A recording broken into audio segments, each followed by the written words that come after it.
오늘 예배를 통해서 주님이 가장 주시길 원하시는 평강이 우리 심령에 함께하기를 진심으로 소원합니다.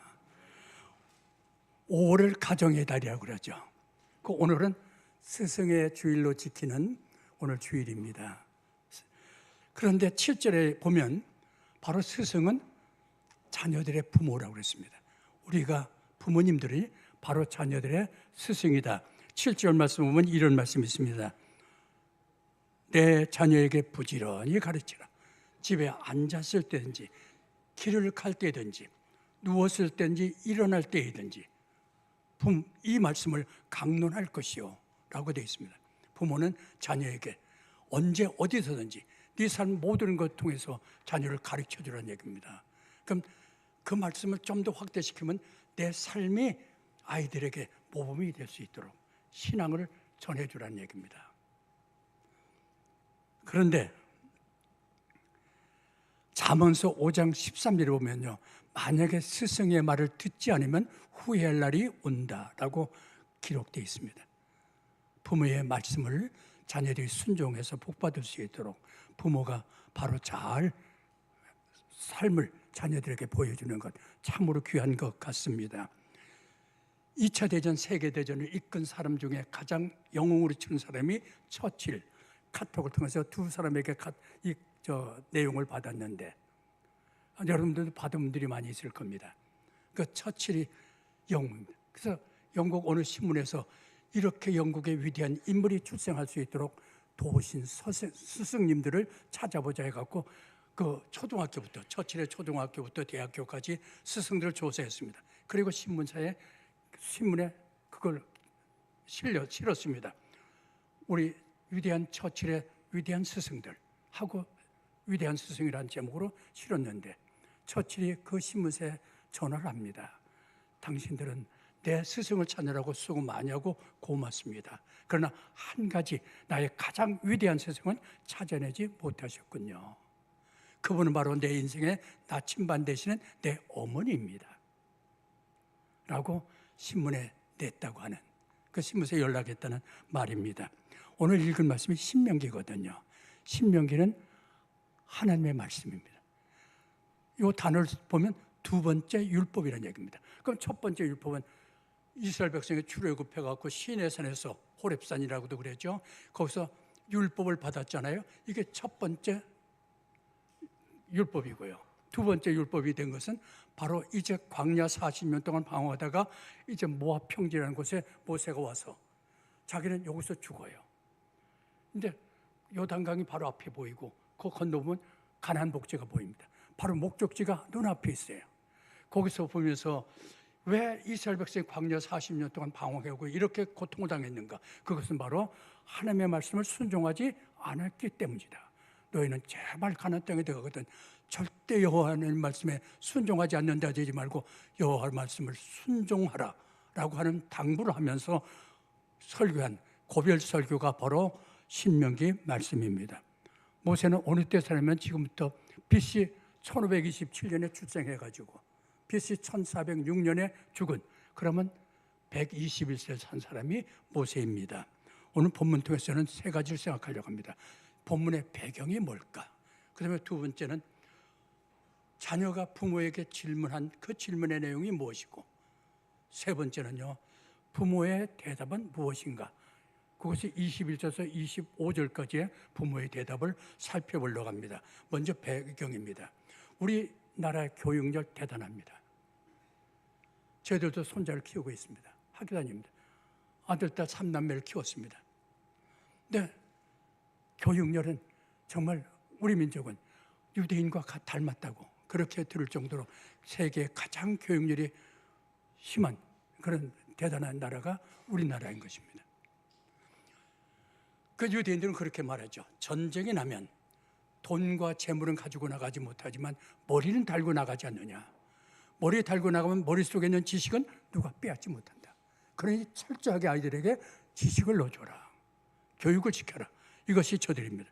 그러고 보니까 2000년 동안 나라 없어에 살았지만 저들이 가는 곳마다 영향력을 미치는 사람들이 바로 유대인들 아닙니까? 세계를 움직이고 있는 사람들, 많은 사람들이 유대인들이라는 얘기입니다.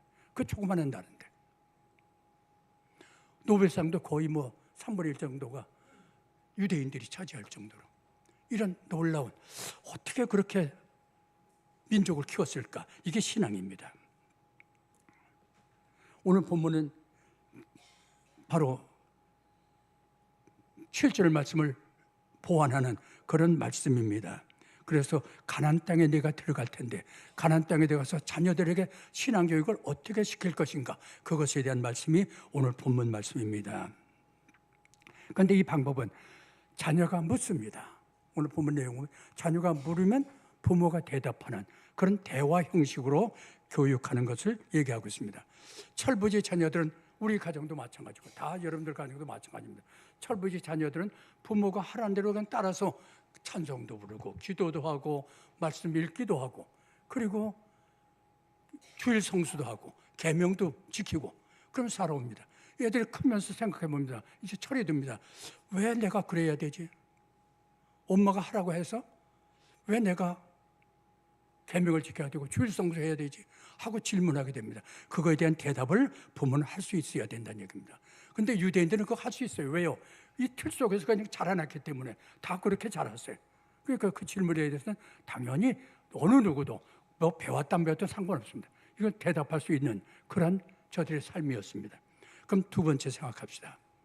그럼 자식은 부모에게 뭐라고 지금 오늘 본문을 통해서 질문하는가 하는 거, 자식의 부모에게 향한 질문입니다. 무슨 질문하냐 그랬더니 이렇게 말합니다. 후일에 내 아들이 내게 묻기를 하나님이 명하신 증거와 규례와 법도가 무슨 뜻이냐 하고 묻거든 대답해 줘라. 하나님 명하신 증거, 규례, 법도가 뭐냐는 말입니다. 왜 그걸 지켜야 되느냐 하고 물으면 대답해 주라는 얘기입니다. 근데 이것을 어느 때 자녀가 부모에게 묻냐 할 것 같으면 식사 때입니다. 저들의 생활에 습관 보면 식사 때 이런 질문을 하게 된다는 얘기입니다.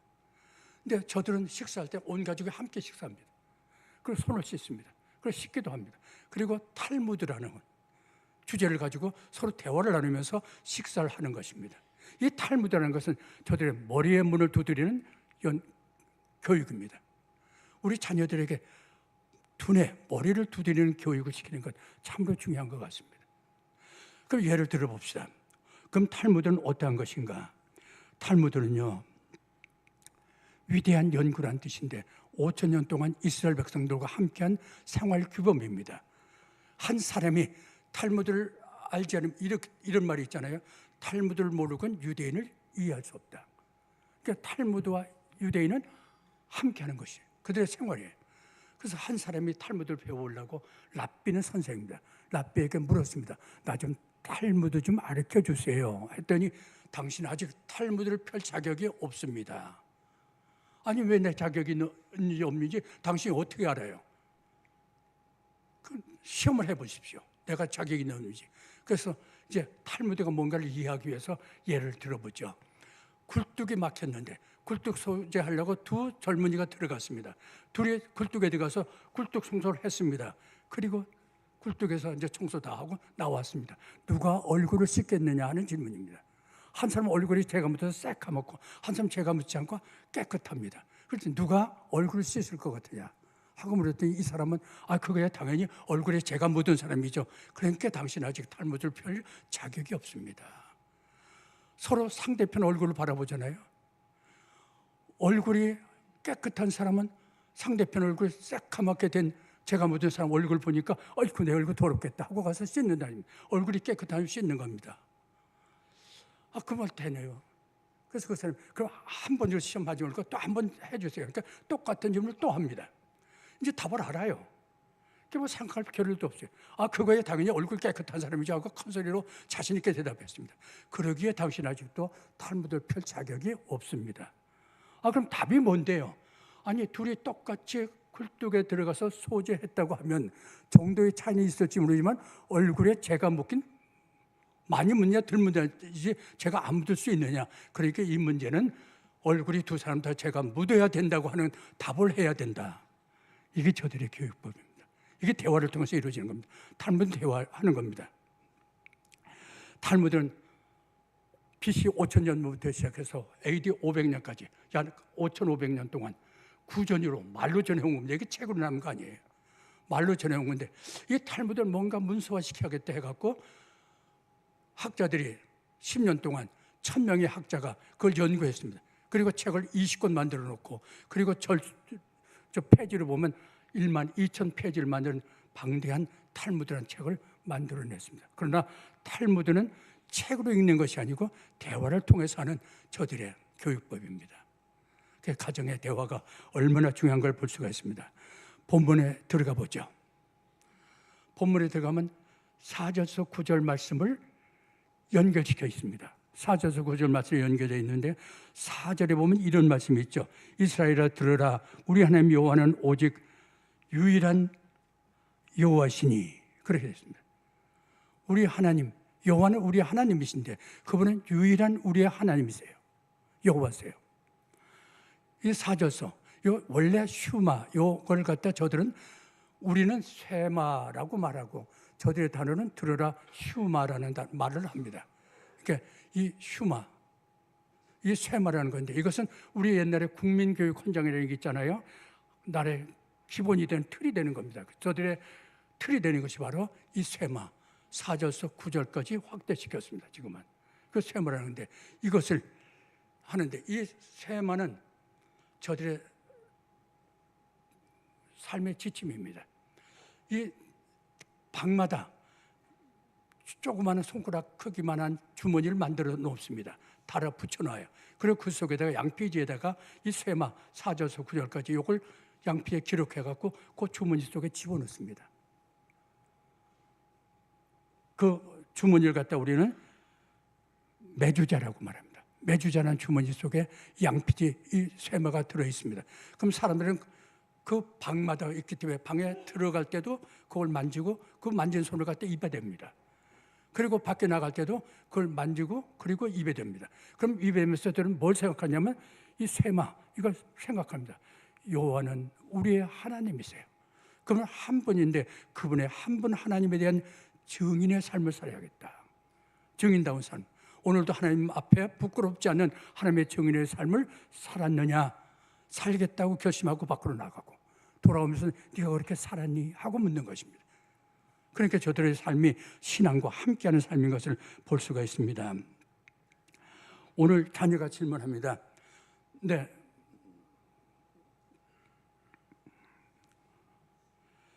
자녀가 뭐라고 질문합니까? 하나님 명하신 증거와 규례와 법도가 무슨 뜻이며 왜 지켜야 하는지 묻게 됩니다. 이제 여기가 지금 모압 평지거든요. 모세 이제 죽어요. 율법은 모세가 받았거든요. 시내산에서. 그런데 이 받은 율법 이걸 갖다가 이제 잠깐 죽으니까 이제 부모들이 자손들에게 전해줘야 돼요. 그 자손들이 묻거든 대답해 주어라. 그런데 여기에 규례라는 게 있습니다. 규례는 뭐냐면 새겨놓다. 돌판에 십계명이 새겨놓잖아요. 새겨놓다는 뜻이고 법도란 말은 심판하다는 뜻입니다. 그럼 하나님의 증거의 말씀을 하나님 명하신 증거의 말씀을 새겨 기록으로 남겨진 그 하나님의 언약의 세부 규정들을 법도입니다. 지키면 축복이 오고 안 지키면 심판받는다. 저주가 온다는 그 말씀 이게 법도입니다. 그러고 보니까 하나님의 명하신 증거와 규례와 법도는 한마디로 말하면 율법이에요. 토라예요. 그러면 자녀들의 질문이 간단해요. 왜 율법을 우리가 지켜야 됩니까? 율법의 뜻이 무엇입니까? 그것이 질문입니다. 그에 대한 부모들의 대답 21절에서 25절입니다. 대답을 하니까 율법이 뭔지를 대답해 줘야 되니까요. 그러니까 저들은 자기들이 과거에 뭐 했는가를 얘기합니다. 그런데 부모님들을 저도 잘 그러는데 자녀들한테 자랑거리 잘 얘기하지 자기 옛날 실수한 거, 죄진 거 얘기 잘 안 해요. 저는 우리 손자들한테도 재수 얘기했어요. 나 재수했어. 뭐 걱정하지 마. 재수한. 지금 원하는 데가 안 들어갔다고 재수하거든요. 할아버지 재수했는데 너 내 손자야. 우리가 뭐를 실수했는지 내가 뭘 잘못했는지 그걸 자손들에게 말하기를 주저하지 마세요. 그게 꼭 나중에 정말 이게 덕이 안 될 거라면 피할 수 있지만 얘기해 주는 거 그건 자녀들을 삶에 굉장히 지혜를 주는 좋은 방법입니다. 그렇게 자녀들에게 얘기해 주는 것. 지금 여기에서 보면 하나 놀라운 사실이 말씀에 있는데, 그것이 바로 뭐냐 하면요, 자기들 부모들이 경험한 것. 이들 지금 여기에 출애굽한 사람들은 모세, 여호수아, 갈렙 세 사람밖에 없어요. 다 죽었어요, 광야에서. 그런데 오늘 21절에 보면 우리가 옛적에 애굽에서 바로의 종이 되었더니 하고 말합니다. 자기 애굽의 종이었대요. 근데 사실은 이들은 광야 세대거든요. 출애굽 세대들은 애굽에서 종살이했던 출애굽 세대들이 이미 다 죽었거든요, 광야에서. 그런데 우리가 애굽의 종노릇한 거, 그런 거 보면서 성경은 바로 과거가 아니고 현재라는 얘기입니다. 그러면 5장 2절에서 3절 한번 여러분들 보세요. 5장 2절에서 3절 보면 그걸 우리가 알 수 있는데, 우리 하나님 여호와께서 호렙산에서 우리와 언약을 세우셨나니, 이들과 세우지 않고 이들의 아버지와 세웠어요, 출애굽 세대들과. 그런데 우리가 언약을 세웠나니 이 언약은 여호와께서 우리 조상들과 세우신 것이 아니요 오늘 여기 살아있는 우리와 세운 것이라. 자기들하고 세운 거 아니죠. 자기 아버지 대 출애굽 뵙고 아버지 대가 호렙산에서 언약 율법 받았어요. 근데 이건 아버지 세대가 아니고 우리가 받은 거래요. 그건 바로 우리에게 주는 게 뭡니까? 성경은 현재성이에요. 과거의 체험을 현재화시키는 것이 성경입니다. 그럼 오늘 이 말씀 갖고 우리가 한번 생각해 봅시다. 오늘 우리가 뭘 읽었습니까? 신명기 읽었습니다. 신명기는 언제 쓴 겁니까? 한 3,600년 전입니다. 3,600년 전에 쓰여진 이 신명기가 그때 그 사람들, 출애굽하고 광야 40년 있다가 죽고 광야에서 태어난 사람들, 이들에게 한 얘기거든요. 근데 그게 그들에게 한 게 아니라는 얘기입니다. 바로 오늘 이 말씀 듣고 있는 당신과 저에게 하는 얘기입니다. 이것이 오늘 하나님이 말씀을 통해 우리에게 주는 겁니다. 성경은 과거가 아니고 현재다. 그렇기 때문에 성경은 살아있는 생명의 말씀이기 때문에 우리가 생명, 이들은 신앙이 현재화시키니까 삶이 신앙이에요. 그래서 삶의 신앙이 되고, 이게 과거의 길이 아니에요.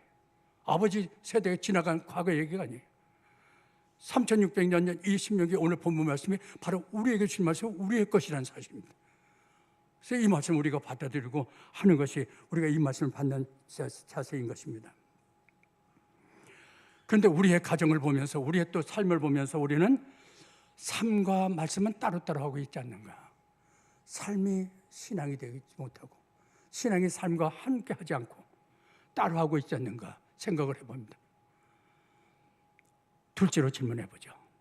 첫째는 자기의 신분을 갖다가 애굽의 나 종이었어, 우리들이 종이었어, 자기 아버지 세대인데도 그 현재화시켜서 그렇게 말합니다. 두 번째, 하나님의 종이었던 이스라엘을 하나님은 어떻게 애굽에서 건져냈습니까? 어떻게 출애굽시켰는가 하는 질문입니다. 여기도 우리가 하나 좋은 걸 발견할 수 있는데, 그건 바로 애굽을 싫어하게 했다는 얘기입니다. 하나님이 애굽을 왜 싫어하게 했습니까?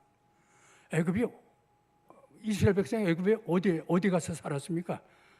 바로 자기 형제 요셉이 총리가 되면서 고센 땅이라는 나일강 삼각주, 델타 삼각주, 개 좋은 기름진 그 목조지, 그걸 갖다가 받지 않았어요? 그 풀 좋은데 거기서 사는데 출애굽 생각이나 할까요? 그리고 자기 형제가 총리인데 환대 받으면서 그 좋은 데서 가축하는데 지상낙원이죠. 세상이 이렇게 좋은데 왜 출애굽해요? 애굽에 살아야지.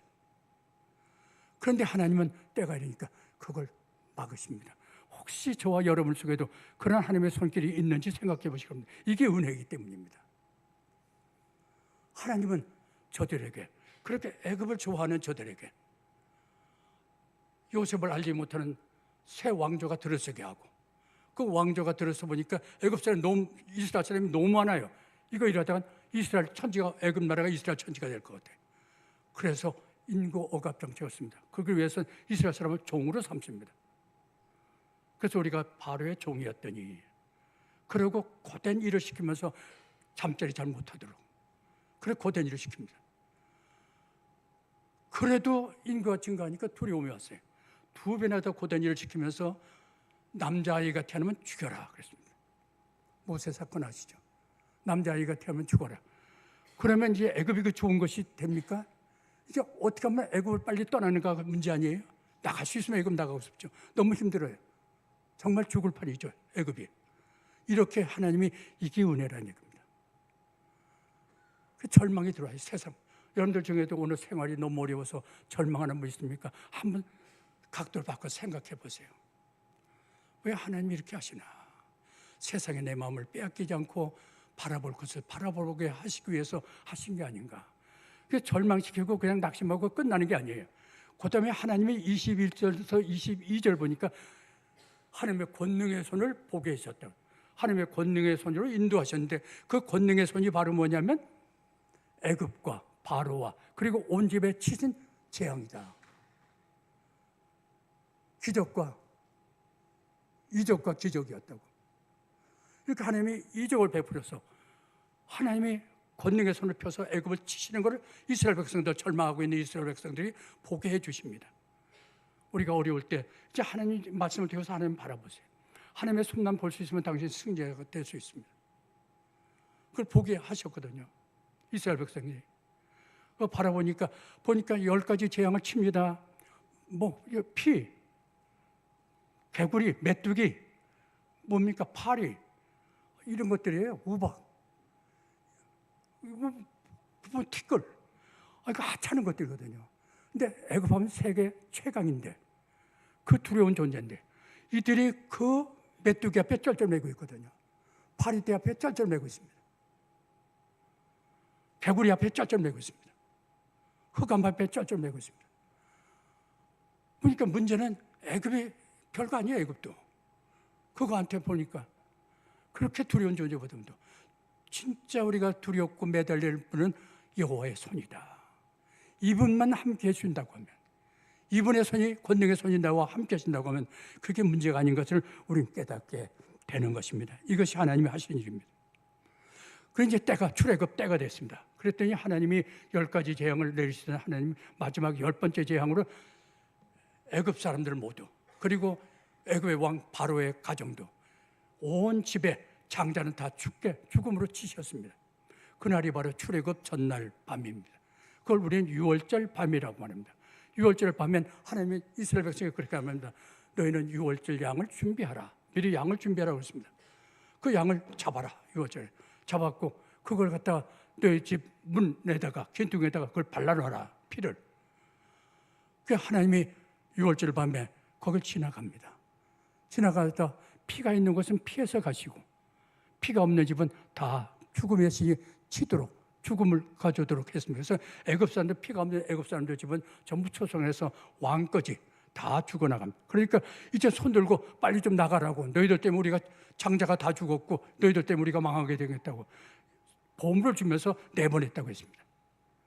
이것이 하나님의 역사하신 겁니다. 애굽을 싫어하게 하십니다.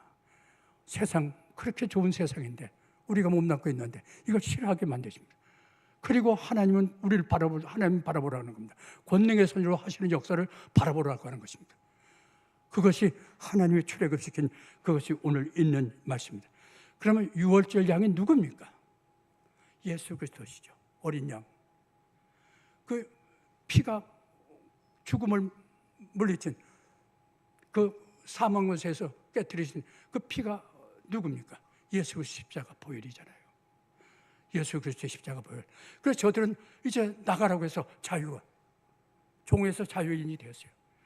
그래서 신나게 가다 보니까 홍해가 딱 가로막았어요. 근데 애굽 왕 바로는 이거 내보내고 나니까 속이 상하거든요. 저들 없이 어떻게 살아갑니까? 농사 지어야 되는데 또 종을 보내고 나면. 그래서 다시 잡아서 종을 삼으려고 뒤를 추격했습니다. 그때 홍해가 가로막고 있습니다. 그랬더니 하나님은 홍해를 가르시고 이스라엘 백성을 구원해서 건너가게 하시고 추격해온 애굽 군대들은 다 홍해에서 수장시켜 죽게 만들었습니다. 여기서 우리는 볼 수 있습니다. 마귀도 마찬가지입니다. 우리 예수님을 구원받고 의로움을 받고 이제 죄사함을 받았습니다. 그럼 우리가 죄사함 받았고 의롭게 되었으면 죄 짓지 않고 살아야죠. 근데 우리 뒤를 마귀는 추적합니다. 그러니까 예수 믿기 전이랑 똑같은 짓 잘하네요. 그러니까 다시 우리를 잡아다가 죄와 사망의 종을 삼으려고 합니다. 그럴 때 홍해를 가르치는 하나님이 예수 그리스도의 십자가 부활의 권능으로다가 저들을 깨뜨리십니다. 이것이 바로 로마서 8장 33절에서 34절 말씀입니다. 누가 능히 하나님께서 택하신 자들을 고발하리요, 누가 정죄하리요. 우리를 살리신 예수는 하나님 우편에 계신 자요, 우리를 위하여 간구하시는 자신이라. 아무리 마귀가 우리를 갖다 너 죄졌어 하고 고발해도 우리를 변호하시고 계신 분인데, 그러면 하나님 보좌 우편에 계신 예수님, 홍해를 가르신 주님의 십자가 보혈로 우리를 구원해 주신 그분이 우리를 돕고 계십니다. 그러니까 우리는 자유함을 얻었습니다. 홍해를 건넜습니다. 세 번째 질문 던져보죠. 하나님 왜 이스라엘 백성을 애굽에서 나오게 했을까? 어떻게 나오게 했는 것은 싫어하게 하시고, 그리고 하나님의 권능에 손을 보게 해주셨습니다. 그 다음에 왜 애굽에서 나오게 했습니까? 나오게 하신, 출애굽시킨 목적이 어디에 있습니까? 하는 질문입니다. 그 23절이죠. 우리 조상들에게 명사하신 땅을 우리에게 주어 들어가게 하시려고 우리를 거기서 인도해 내시고. 출애굽시킨 건 간단해요. 아브라함 때부터 하나님이 약속한 거 있어요. 적과 꿀이는 가나안 땅 주겠다고. 그 약속하신, 맹세하신 그 땅 주겠다는 겁니다. 거기 들어가서 적과 꿀이는 그 좋은 삶을 살라고. 24절도 있잖아요. 우리가 이렇게 살라고, 적과 꿀이는 복된 삶을 살라고 그렇게 출애굽시킨 거다. 그런데 문제가 여기서 있죠. 하나님이 주시고자 하는 것은 가나안, 적과 꿀이 흐르는 약속한 땅, 가나안 땅입니다. 그런데 저들은 가나안 땅에 들어가기 위해서 어딜 지나가야 됩니까? 광야길을 지나가게 됩니다.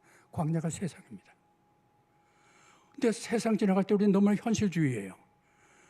세상 살면서 조금만 어려움이 와도 하나님 원망, 모세를 통해서 역사하신 하나님의 손길을 거절하고 그 하나님의 말씀을 거역하는 그런 삶을 합니다.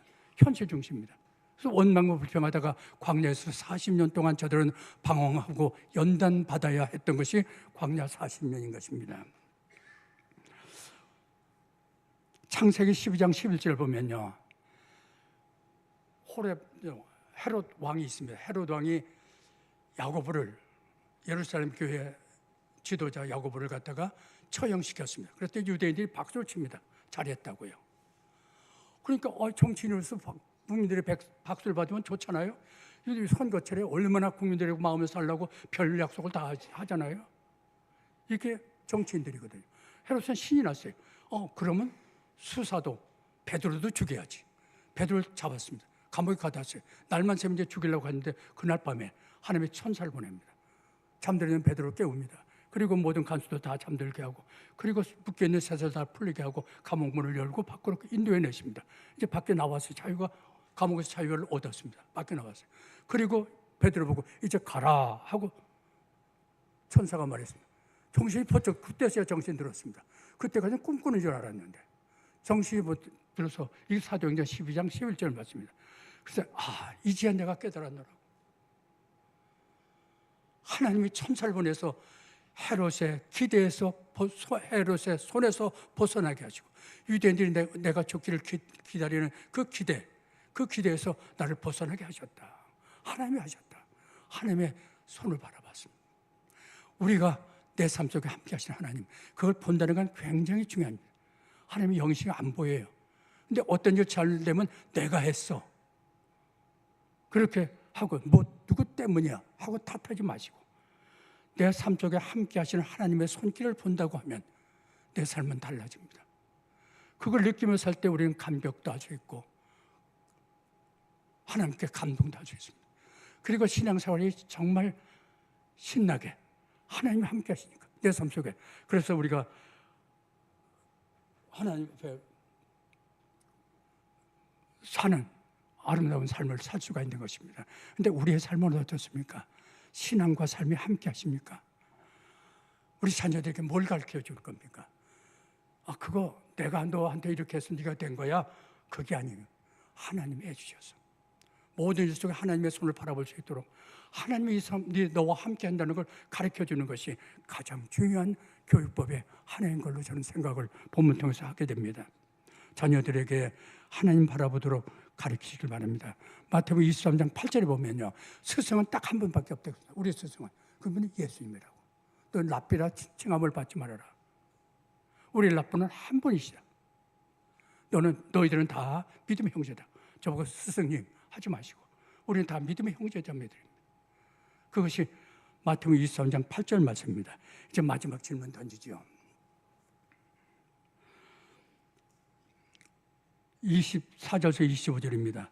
하나님의 백성 이스라엘에게 어떻게 살라고 했습니까? 이제 이렇게 저들은 율법을 왜 주십니까? 자녀의 질문에 대해서 먼저 우리가 애굽에 종살이 했다.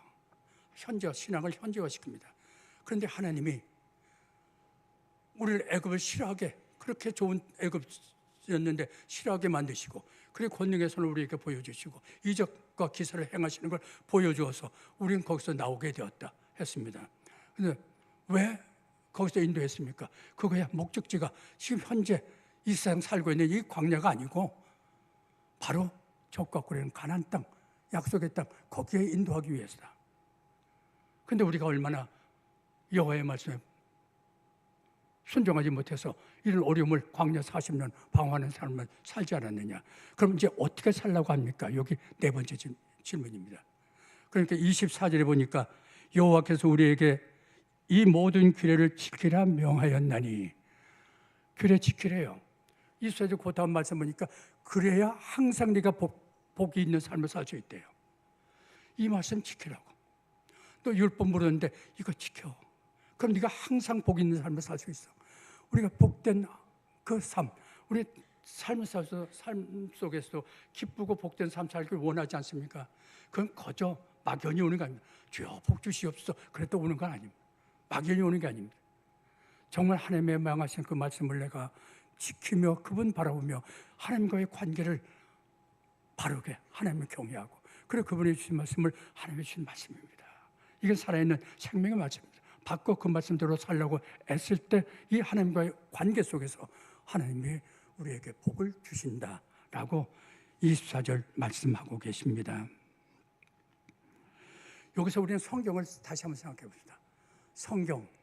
성경은 거기엔 진리라고 말합니다. 그리고 성경엔 구원이 있다고 말합니다.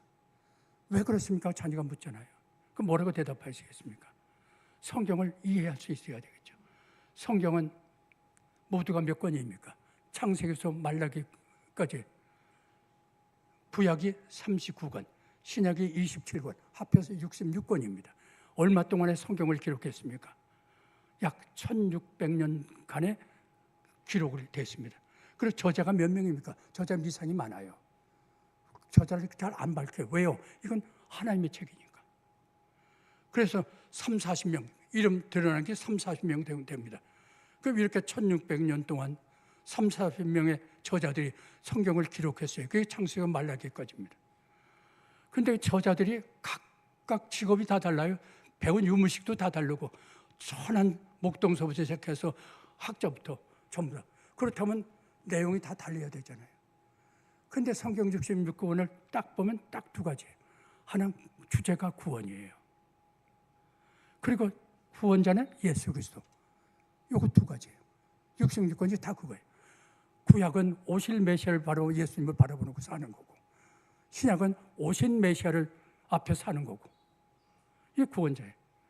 이걸 우리가 볼 때 이렇게 성경 그 많은 세월 동안 그 많은 저자들이 썼는데도 딱 내용이 통일성 있잖아요. 그래서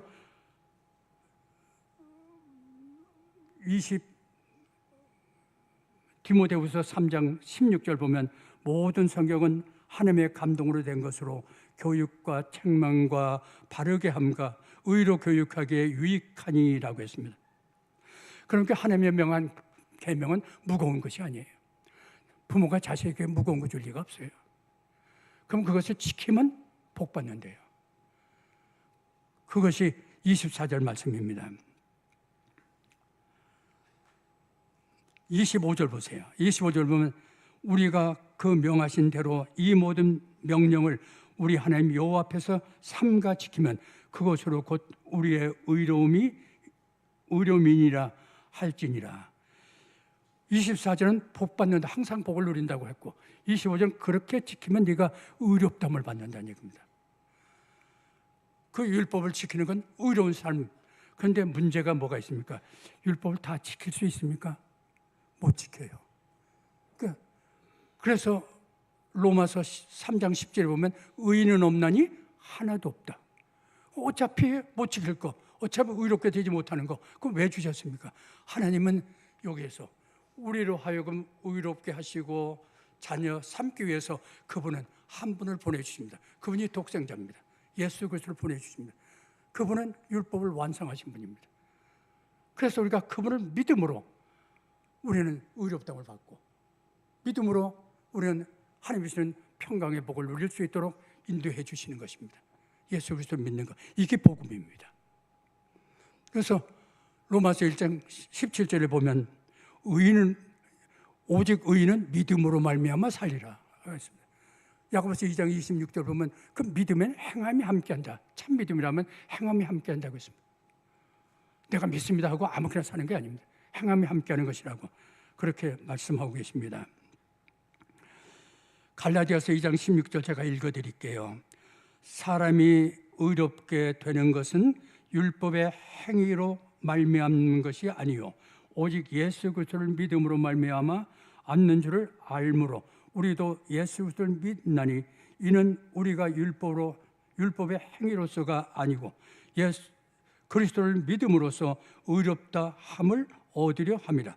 율법의 행위로서는 의롭다 함을 얻을 육체가 없느니라. 이제 우리 마치겠죠. 당신의 삶은 행함이 있는 믿음과 함께 하십니까? 하는 얘기입니다. 정말 말씀이 하나님의 말씀이고 이거 받으면 이렇게 의롭게 하시고 귀하게 하시고 예수께 인도하셔서 의로움을 받게 하시고 그리고 우리로 하여금 항상 복을 누리며 살 수 있도록 하나님 경외하며 살 수 있는 좋은 길을 우리가 주셨는데 우리가 어떻게 살고 있는지 한번 점검해 보시길 바랍니다. 오늘 스승의 날이라 하나의 예화를 들고 마치겠습니다. 이스라엘 백성들을 가나안 땅으로 초청한 것은 요셉이 초청했습니다. 요셉의 아버지가 야곱입니다. 야곱을 초청했는데 야곱과 함께 야곱의 가족이 몇 명의 애굽으로 이민 갔습니까? 초청 이민입니다. 70명이 갔습니다. 그런데 지금 430년, 400에서 430년 정도 세월이 흘렀습니다. 그리고 출애굽을 합니다. 출애굽할 때 남자 수만 계수해라 했더니 20세 이상 된 남자가 60만이 넘는다고 했습니다. 그렇다면 어린아이들 여자까지 하면 150, 200만이 되는 엄청난 수로 팽창한 것입니다. 그것 때문에 애굽 왕 요셉을 알지 못하는 새 왕조가 들어서고 두려움을 갖게 되고 그래서 인구 감축 정책을 쓰고 그리고 고된 일을 시키게 했습니다. 그래서 저들은 어려움 속에서 힘들어했습니다. 남자아이가 나면 다 죽이라고 했습니다. 그때 태어난 게 모세입니다. 모세가 태어났는데 어머니는 이 아이 보니까 뭔가 성령의 감동이 와요. 이 아이 너무 귀한 아이예요. 그래서 죽일 수가 없어갖고 숨겨서 키웠습니다. 3개월을 키웠더니 아기의 목소리가 커져갖고 숨길 수가 없습니다. 그래서 할 수 없이 갈상자에 집어넣고 나일강 하구에 그 갈대 사이에다 놨습니다. 하나님이 이제 어떻게 내가 할 수 있는 건 최선을 했으니까 뒤일을 하나님이 어떻게 인도하시나 그걸 지켜보고 있습니다. 그리고 모세의 누이 미디암 통해서 지켜보라 했습니다. 그때 애굽 공주가 나일강에 왔다가 애기 우릴 줄 그걸 봤습니다. 보니까 그 마음에 또 여성의 그 모성애 같은 게 살아났습니다. 그러니까 너무 측은해서 죽일 수가 없어갖고 이건 이스라엘 사람이 애를 버린 거구나 해서 거기 유모를 찾습니다. 그럴 때 미디암이 쫓아가서 모세의 친어머니를 소개해 줍니다. 그래서 어머니의 젖을 먹으면서 어려서부터 그 선민 교육을 치밀하게 받습니다.